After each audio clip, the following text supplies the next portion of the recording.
O caso ERAC, Esquema Regional de Alívio de Carga. Então, pessoal, no dia 15/8/2023, aconteceu o apagão no Brasil. Se iniciou no Ceará. Então, houve muitas informações sobre o apagão de 2023, certo? Então, eu estava lendo essas informações, encontrei alguns erros, certo? Gostaria de compartilhar com vocês para ter cuidado com pesquisa de internet, certo? Então, as informações de profissionais de energia e jornais, se você fizer uma pesquisa nesse exato momento, você encontrará lá escrito assim: havia mais energia eólica e solar entrando na linha de transmissão do Ceará do que hidrelétrica e termoelétrica. A frequência da rede caiu de 60 para 59, depois para 58. Então, houve uma queda brusca de frequência, certo? Preste atenção ao texto. Isso aqui está escrito nos jornais do Brasil. Ou profissionais, né, especialistas, eles são entrevistados e repassados para os jornais, certo? Então, os especialistas, jornalistas, diz o seguinte: o que significa essa queda brusca de frequência? Isso indica que tinha mais carga, preste bem atenção, já está errado. Isso indica que tinha mais carga do que a rede conseguia suportar. Por conta do risco de sobrecarga, o ERAC, Esquema Regional de Alívio de Carga, né, desativou parte do sistema. Preste bem atenção. Essa palavra sobrecarga, ela é muito pronunciada nos jornais. Vocês têm que ter muito cuidado com isso, principalmente em sistema de energia solar, renováveis. Por quê? Vocês têm que ter muito cuidado de expressar essa palavra sobrecarga, certo? Porque tudo em energia solar é o inverso. Então, hoje, os profissionais, engenheiros, jornalistas, eles confundem energia renovável com energia convencional. São coisas diferentes. Aí, o que ele, aqui, continuando, o ERAC desativou por parte do sistema, certo? Então, o leigo pode ser perdoado, mas talvez não devêssemos ser tão lenientes como vendedores de energia solar, profissionais de energia, jornalistas, ao falar sobre todas as coisas elétricas. Então, não confunda sobrecarga com queda perigosa da demanda, são coisas diferentes. Então, antes de vocês publicar, vocês que são engenheiros, especialistas, jornalistas, antes de vocês publicar, anunciar em jornais sobre eletricidade, energia renovável, procure estudar leis de eletricidade antes de falar e publicar nos jornais sobre coisas elétricas, para não passar vergonha. Então, isso aqui é prejudicial para a educação do Brasil. Os outros países que leiam esses textos, que eles traduzem para o inglês, eles vão criticar o Brasil. E o Brasil tem a fama que a educação é ruim. É ruim. É ruim. A educação do Brasil é muito ruim. Então, eu vou apresentar um cálculo aqui de subfrequência, queda perigosa da frequência, e provar para vocês que isso indica que não tinha mais carga do que a rede conseguia suportar. Certo? Como você que é jornalista, engenheiro, descreveu que quando há uma queda de frequência, há mais carga do que a rede consegue suportar. Não é verdade? Então aqui nós temos um cálculo, um exemplo, para mostrar para vocês o que acontece quando a frequência cai, quando foi no caso do apagão do Ceará. Então, nós temos como exemplo aqui um motor, certo? Digamos que ele vai funcionar naquela queda perigosa da frequência do Ceará. Milhares de motores, aqui não é só um motor, milhares, centenas de motores estavam ligados naquele momento. certo? Apenas aqui é um exemplo para você saber o que acontece quando a frequência cai, certo? Então a frequência de 58, motor 220.900, 10 amperes, fator potência 0,86, que é baixo. Então se calculando a impedância, a tensão dividido pela corrente nominal é 22, aqui é resistência ôhmica, 22 ohms.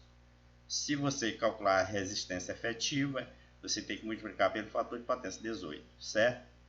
Reatância indutiva é 22. O seno de 0,86 é 0,510, dá 11. Tudo aqui, tudo é resistência.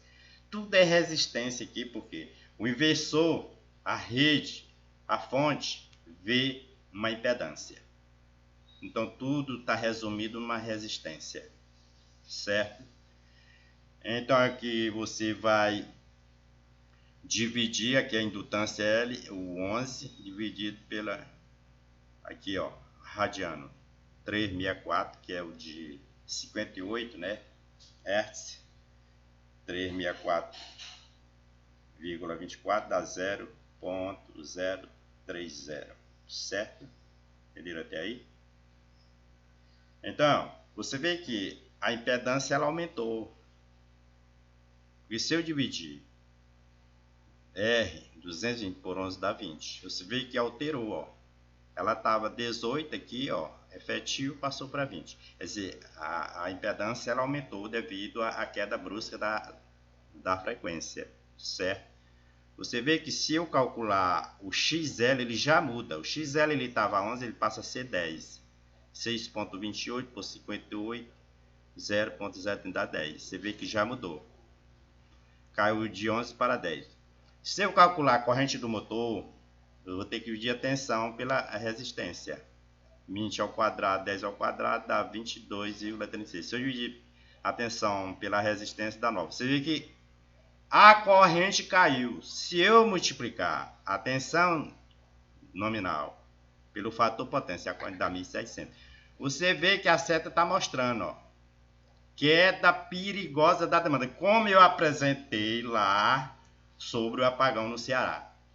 Aí as pessoas, eles se resumem somente na demanda. A frequência ela é muito importante no sistema operacional brasileiro. Se a frequência no sistema operacional brasileiro cair, é claro que a demanda vai cair, porque não está mostrando aqui nos cálculos.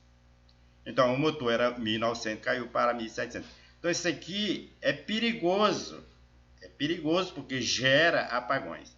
Então eu vou explicar o que é para vocês. Vou explicar. Você sabe o que é alivio de carga, mas está aqui escrito no ERAC. Ó. Preste atenção aqui. Ó. O caso ERAC, Esquema Regional de Alivio de Carga. Agora eu pergunto para você, que é engenheiro que está assistindo esse vídeo, é operador nacional da hidrelétrica de Itaipu. Você sabe o que é alivio de cargas? Explico. A perda de carga é uma mudança presumida na carga que ocorre quando a frequência do sistema de energia muda. E mudou, porque ela caiu nominal para baixo e caiu para 58. Refere-se como certos tipos de carga, como motores, como eu apresentei aqui um motor, certo? Preste bem atenção. Como motores que usam máquinas de indução consomem menos energia quando a frequência é baixa. Então, pessoal, consome menos energia, está aqui 1.700, queda contra 1.900, está aqui no texto. Menos energia quando a frequência é baixa e mais energia quando a frequência é alta. A frequência varia sempre que o fornecimento de eletricidade não corresponde exatamente à demanda do consumidor. Então, e mudanças descontroladas na frequência podem causar apagões. Então, foi o que aconteceu no Ceará. Queda excessiva de frequências e queda perigosa da demanda. Então, pessoal, quando a frequência cai, a demanda cai. Chamada demanda, queda perigosa da demanda. E quando a frequência aumenta, o que acontece? Olhe para cá. Quando a frequência aumenta, o caso ERAC, Esquema Regional de Alívio de Carga. A taxa de analfabetos funcionários com ensino superior no Brasil é alarmante.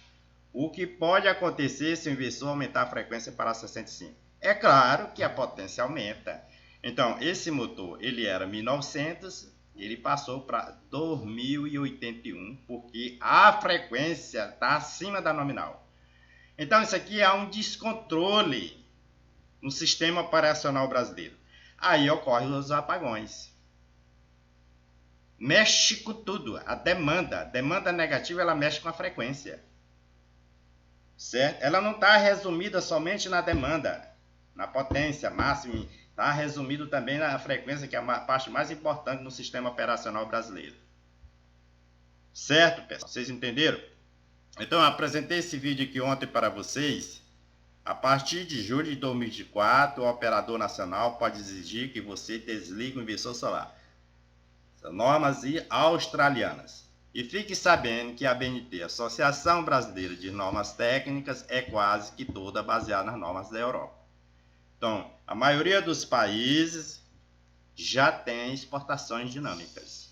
A maioria dos países, Alemanha, Japão, Estados Unidos, Ásia, certo? Já tem exportações dinâmicas e vai chegar no Brasil. Então, procure se preparar, comprar inversores compatíveis com exportação dinâmica. Apresentei esse vídeo ontem, assista. Aqui tem os inversores compatíveis. Nós só temos hoje 6 inversores, que é o Fronius, o Redback, o Solar Edge, o Solax e Crescer do Sol, certo? Nós temos apenas 6 inversores hoje para exportações dinâmicas, certo? Eu apresentei esse vídeo ontem, então assista ele. Aqui está as normas. Aqui nós temos exportações dinâmicas. Aqui são as diretrizes, certo? Aqui está todas as diretrizes de exportações dinâmicas. Então, o mais importante para mim dessas exportações dinâmicas é a exportação zero. É a mais importante, a mais educativa. Se eu fosse utilizar hoje, eu utilizaria a exportação zero. Por que exportação zero? Porque a exportação zero, se houver uma queda perigosa da demanda, em caso de emergência, o meu inversor não vai ser desligado. Ele vai ficar funcionando exportação zero, mas para o meu alto consumo. Então, as exportações dinâmicas ela é muito importante hoje em todo o sistema de energia solar mundial. Muito importante. Certo? Ela é muito importante, é benéfico. Ela é benéfico para os consumidores, para as distribuidoras, para as hidrelétricas. É muito importante ter um sistema de exportações dinâmicas, principalmente exportações zeros. Entendeu? Então eu apresentei para vocês essas diretrizes ontem. Eu publiquei o vídeo ontem. Então assista lá o vídeo que eu publiquei ontem, certo? Tá bom? Então, pessoal, eu vou encerrando por aqui. Então, você tem que ter muito cuidado. A partir de julho de 2024, o operador nacional pode desligar seu inversor por excesso de energia solar na rede. Então, tome muito cuidado, certo?